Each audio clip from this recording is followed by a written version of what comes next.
참고 살다가 할 말을 했더니 남편이 이혼하자고 합니다. 2024년 3월 8일 한국 도착. 정토사회문화회관 증문즉설. 안녕하세요. 오늘 스님은 필리핀 답사를 마치고 한국에 돌아와 서울 정토사회문화회관에서 오프라인 증문즉설 강연을 했습니다. 필리핀 마닐라에서 오늘 새벽 4시에 출발한 비행기를 타고 한국 시간으로 9시에 인천공항에 도착했습니다. 무더운 필리핀에 있다 오니 한국의 차가운 공기가 상쾌하게 느껴졌습니다. 시원하네요. 입국 수속을 마치고 공항 밖으로 나오니 9시 30분이었습니다. 차를 타고 서울 정토회관으로 갔습니다. 길이 막혀 11시가 다 되어 정토회관에 도착했습니다. 도착 후에 정비를 하고 밀린 업무를 처리한 후 4시부터 정토회 온라인 불사위원회와 오픈 플랫폼을 만드는 것에 대해 보고를 받고 의견을 나누었습니다. 해가 저물고 저녁 7시 30분부터는 금요직 문즉설 강연이 정토사회문화회관 지하 대강당에서 열렸습니다. 400석의 자리에 사람들이 가득 찬 가운데 생방송을 시작했습니다. 유튜브 스트리밍으로 6,800여 명이 생방송에 접속했습니다. 스님이 무대 위로 걸어 나오자 뜨거운 환호와 박수갈채가 쏟아졌습니다. 스님은 환하게 웃으며 청중에게 인사를 건넸습니다. 안녕하세요. 저는 3월 4일부터 7일까지 필리핀에 가서 장애인과 원주민을 위한 학교를 짓기 위해 현장을 답사하고 왔습니다. 기온이 대략 34도 정도였는데 그 정도면 필리핀에서 활동하기에 좋은 날씨입니다. 기온이 38도에서 44도까지 치솟거든요. 답사를 하는 동안 산을 오르내리느라 땀을 많이 흘렸는데 한국에 돌아오니 기온이 영하로 떨어져 있네요. 같은 지구에서도 온도 차이가 크다는 것을 직접 체감할 수 있었습니다. 지구가 작다고는 하지만 그 크기가 상당히 크다는 것도 느낄 수 있었습니다. 작년부터 매달 한 번 증문즉설 오프라인 강연에서 여러분과 대화하는 시간을 가지고 있습니다. 올해는 서울뿐만 아니라 전국의 주요 대도시 약 15곳에서 여러분을 만나려고 합니다. 그동안 코로나 팬데믹으로 온라인에서만 여러분을 만났는데 기회가 된다면 화면 밖 강연장에서 직접 만날 수 있으면 좋겠습니다. 이어서 질문자들의 이야기를 들어보았습니다. 10명이 손을 들고 스님과 대화를 나누었습니다. 그중 한 명은 남편과 이혼을 해야 할지 참고 살아야 할지 고민이라며 질문했습니다. 참고 살다가 할 말을 했더니 남편이 이혼하자고 합니다. 저는 결혼한 지 22년이 된 주부입니다. 저희 부부는 어린 나이에 결혼했지만 둘 다 워낙 성실하고 책임감이 있어서 사회에서 일찍 자리를 잡았습니다. 이제 아이들도 다 장성했습니다. 그런데 작은 문제가 생겼어요. 저희 남편은 원래 성격이 급하고 막말을 많이 하는 편이었습니다. 그런 남편에게 20대 때는 상처도 많이 받았지만 30대 때는 남편을 이해도 해보고 속으로 욕도 하면서 그럭저럭 잘 지냈습니다. 그런데 이제 40대 중반이 되니까 그런 소리가 듣기 싫어졌어요. 그래서 저도 같이 막말을 했더니 제 속은 편해졌는데 남편이 이혼하자고 해요. 남편은 변하지 않을 테니까 제가 남편의 막말을 참고 이해하면서 살아야 하는 걸까요? 저도 곧 며느리를 봐야 하는데 그냥 참고 살아야 하는지 아니면 하고 싶은 말을 다 하고 이혼을 해야 하는지 고민이 됩니다. 질문자가 하고 싶은 대로 하면 됩니다. 자식들이 다 컸기 때문에 이혼을 해도 큰 문제가 없어요. 또 지금까지도 잘 살아왔으니까 계속 같이 살아도 큰 문제가 없습니다. 여러분이 볼 때는 이혼이 큰 문제 같지만 별일 아니에요. 한 20년 같이 살았으면 지겨울 때도 됐으니 헤어지고 따로 살아도 됩니다. 또 젊은 시절에 더 힘들 때도 갈등을 극복하고 살았는데 자식들이 결혼할 나이가 돼서 새삼스럽게 못 살겠다고 할 이유도 없습니다. 제가 못 살겠다고 한 게 아니에요. 저희 남편이 제가 요새 대들어서 같이 못 살겠다고 합니다. 나이가 50이 다 돼 가는데 아직도 할 말을 못하고 살면 좋은 건 아니에요.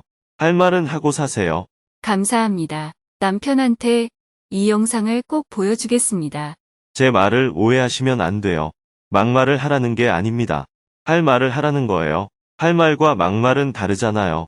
할 말을 하되 화를 내지는 마세요. 할 말은 하되 욕설은 하지 마세요. 그거 빼고 할 말은 다 하고 사세요. 그런데 제가 한동안 말을 예쁘게 해봤지만 남편이 들은 척 만척하고 지냈어요. 상대가 내 말을 듣고 안 듣고는 그의 마음입니다. 내 맘대로 할 수 있는 게 아니에요. 질문자가 저에게 하고 싶은 말을 해도 되냐, 하지 말아야 되냐라고 물었기 때문에 그건 질문자의 자유니까 하고 싶은 말을 해도 된다라고 얘기한 겁니다. 상대가 내 말을 다 들어야 한다고 생각한다면 독재자처럼 사고하는 거예요. 제가 부드럽게 말해도 가끔 남편이 화를 안 풀 때가 있습니다. 부드럽게 말하거나 예쁘게 말하라는 게 아니에요. 화내거나 욕설을 하지 말라는 거예요. 질문자가 대단한 인격자도 아닌데 뭘 그렇게 부드럽게 말하고 예쁘게 말하려고 그래요. 인위적으로 말하려고 하지 말고 그냥 내 마음속에 있는 말을 하세요. 그런데 화를 내거나 막말을 하거나 욕설을 하면 상대도 그 말을 받아쳐서 막말을 합니다. 그러면 나만 손해잖아요. 꼭 욕설을 하거나 화를 내야 내 뜻이 전해지는 건 아니에요. 내 마음속에 있는 말을 하고 싶으면 하면 됩니다. 남편이 그 말을 듣고 안 듣고는 그의 자유예요. 내가 그의 자유를 구속해서는 안 됩니다. 이런 관점에 서야 합니다. 남편에게 스님이 나보고 할 말을 다 하라고 하더라 하고 말할 거면 남편이 아내의 말을 듣든지 안 듣든지는 남편의 자유라고 하더라라는 말도 같이 해주세요. 남편을 바꾸려고 하지 말고 내가 하고 싶은 말을 하고 살면 됩니다. 근데 그 말하는 방식이 욕설을 하거나 화를 내거나 막말을 하는 거라면 안 한 것보다 못한 결과가 나타납니다. 그러면 질문자만 손해예요. 남편을 위해서 막말을 안 하고 욕설을 안 하고 화내지 않는 게 아니에요. 나를 위해서 그렇게 하는 겁니다. 막말을 하면 뜻이 제대로 전달되지 않고 왜곡돼서 전달됩니다. 남편도 욕을 하거나 화내거나 막말을 하겠죠. 한마디로 본전을 못 건집니다. 본전을 못 건지고 믿지는 장사를 하는 사람은 현명하지 못한 사람이에요. 스스로 손해날 행동을 하는 어리석은 사람입니다. 마음속에 있는 말을 하고 싶으면 하면 됩니다. 다만 욕을 하거나 화를 내면 오히려 내가 손해를 입으니까 손실이 안 나도록 말을 하라는 거예요. 질문자가 화를 내고 욕을 해야 속이 시원하다면 그만한 대가를 지불해야 합니다. 속이 시원한 대신에 남편에게 이혼을 당하거나 욕을 2배로 들을 수 있겠죠. 또는 남편이 폭력을 쓸 수도 있습니다. 이런 손실을 감수하겠다면 아무 문제 없습니다. 하지만 좀 더 현명한 관점에서 본다면 굳이 이런 손해를 보는 행동을 할 필요가 있을까요? 내 남편이나 내 인격을 위한 것이 아니라 정말 어떤 것이 나를 위하는 현명한 선택인가를 생각해 봐야 합니다. 하고 싶은 말을 못하면 내 마음이 답답해집니다. 그건 나에게 손해지요.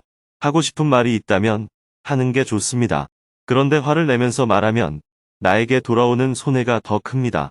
할 말은 하되 화내지 않으면서 말하는 게 좋습니다. 욕하거나 막말도 하지 않는 것이 좋습니다.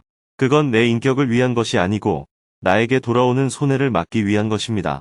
그래도 질문자가 화도 좀 내고 욕을 해서 속을 풀고 싶다면 그 대가를 지불해야 합니다.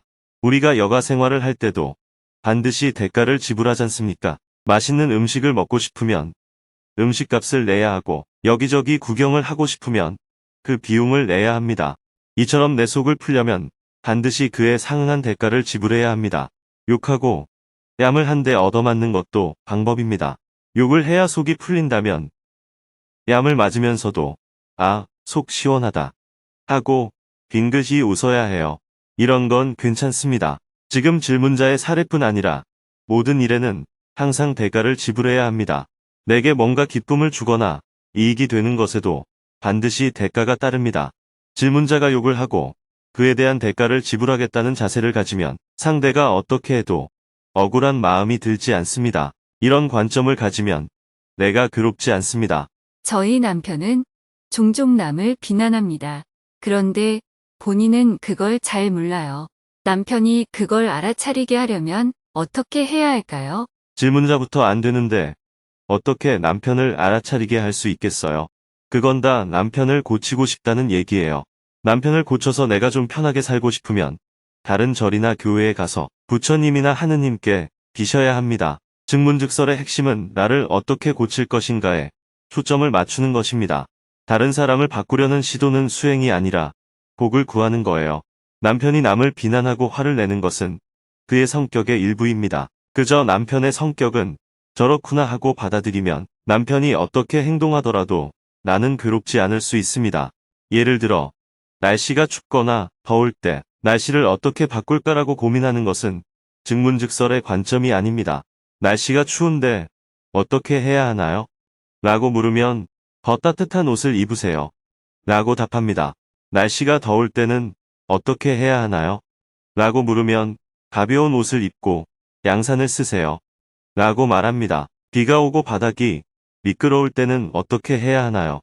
라고 물으면 우산을 쓰고 장화를 신으세요. 라고 말합니다. 이처럼 어떤 상황에서든 내가 어떻게 살아갈 것인가 라는 관점을 유지하는 것이 진정한 수행입니다. 외출하려는데 왜 비가 오지?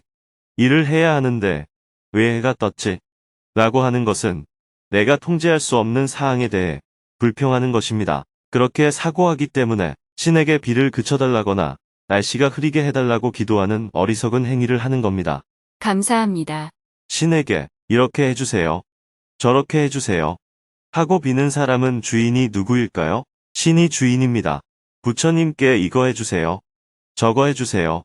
하는 사람은 인생의 주인이 부처님입니다.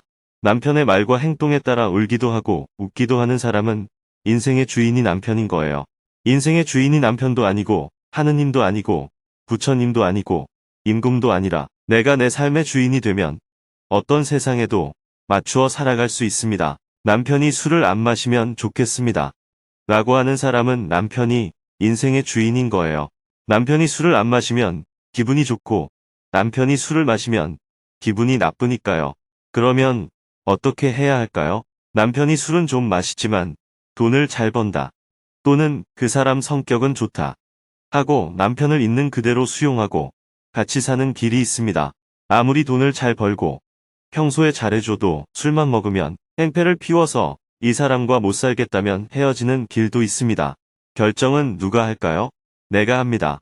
이게 바로 인생의 주인이 되는 길입니다. 인생의 주인이 되었다고 해서 세상이 내가 원하는 대로 되는 게 아니에요. 어떤 상황 속에서도 스스로 선택을 하고 책임지는 사람이 주인입니다. 오토바이를 타고 가는데 누군가 총을 들고 나타나서 오토바이를 내놓아라 하고 위협을 한다고 합시다. 오토바이를 정말 아끼지만 목숨이 더 중요하다면 오토바이를 줘야 합니다. 이 결정은 강도가 아니라 내가 한 거예요. 강도 때문에 오토바이를 뺏겼다면서 화를 낼 필요가 없습니다. 목숨을 버리는 한이 있더라도 오토바이를 지켜야겠다면 총 맞을 각오를 하고 오토바이를 지키는 거예요. 목숨보다 중요한 게 있으면 사람은 그걸 선택하기도 합니다. 목숨을 버리면서 나라를 지킨 애국자들이 있잖아요. 자기 목숨을 버리는 대신 아내를 지키고 자식을 지킨 경우도 많습니다. 이렇게 자기 목숨도 내놓을 때가 있어요. 목숨이 위협받는 상황에서 살기 위한 어떤 선택을 했다면 그걸 문제 삼으면 안 됩니다. 현명한 선택을 하고 목숨을 지킨 거예요. 그런데 목숨보다도 정조를 선택한 사람들도 있습니다. 정조를 잃을 바에야 나는 죽겠다 라면서 기꺼이 죽기도 했어요. 그것도 다 누구 선택입니까? 자기 선택이에요. 이렇게 스스로 선택하는 사람이 바로 붓다입니다. 붓다는 천상천하 유아독존, 하늘 위 하늘 아래, 나 홀로 존귀하다라고 했습니다. 신도, 왕도, 세상의 어느 누구도 내 인생을 대신 결정해 줄 수는 없습니다. 내 인생의 주인은 바로 나 자신입니다. 어떤 일이든 내가 한 선택이라는 관점이 분명해야 해요. 질문자처럼 늘 남편의 말과 행동에 따라 기분이 좋거나 나쁘다면 인생의 주인이 자기 자신이 아닌 거예요. 남편이 일찍 들어오면 좋고 늦게 들어오면 싫고 나만 보면 좋고 딴 여자를 보면 싫고 술을 안 마시면 좋고 술을 마시면 싫고 이렇게 남편의 행동 하나하나에 감정이 오르락내리락 한다면 남편의 노예입니다. 개가 산책을 할 때 자기 마음대로 걷는 것 같지만 결국은 개목걸이를 쥐고 있는 주인을 따라다녀야 합니다. 주인 앞으로 갔다가 주인 뒤로도 갔다가 하지만 결국 주인이 가는 대로 따라다녀야 하잖아요. 사람도 순간순간은 자기가 주인인 것 같지만 그렇지 않습니다. 주인으로 살려면 그 목걸이를 잘라야 해요. 여러분은 그 목걸이를 스스로 자기 목에 걸고 나를 끌고 다니십시오. 하고 그 끈을 남편한테, 아내한테, 자식한테 줍니다. 심지어는 하느님한테, 부처님한테 주고 나의 주인이 되십시오. 라고 해요. 이게 바로 종의 처지가 되는 거예요. 부처님은 스스로 인생의 주인이 되라고 가르치셨습니다. 수행은 모든 일을 어떻게 내가 주인으로 살아갈 것인가의 관점으로 보는 것입니다. 종으로 살아가는 사람을 불교 용어로 중생이라고 해요. 주인으로 살아가는 사람은 붓다 또는 부처라고 합니다. 부처는 어떤 특별한 존재가 아니에요. 어떤 상황에 처하든 그 상황에서 내가 어떻게 할 것인가를 선택하고 그 선택에 따른 책임을 지는 사람입니다. 많이 혼난 기분입니다. 말씀해 주신 것처럼 사소한 것에 흔들리지 않고 제 삶의 주인이 되어 열심히 살겠습니다. 감사합니다. 계속해서 질문들이 이어졌습니다. 약 2시간 동안 대화를 나눈 후 큰 박수와 함께 직문직설 강연을 마쳤습니다.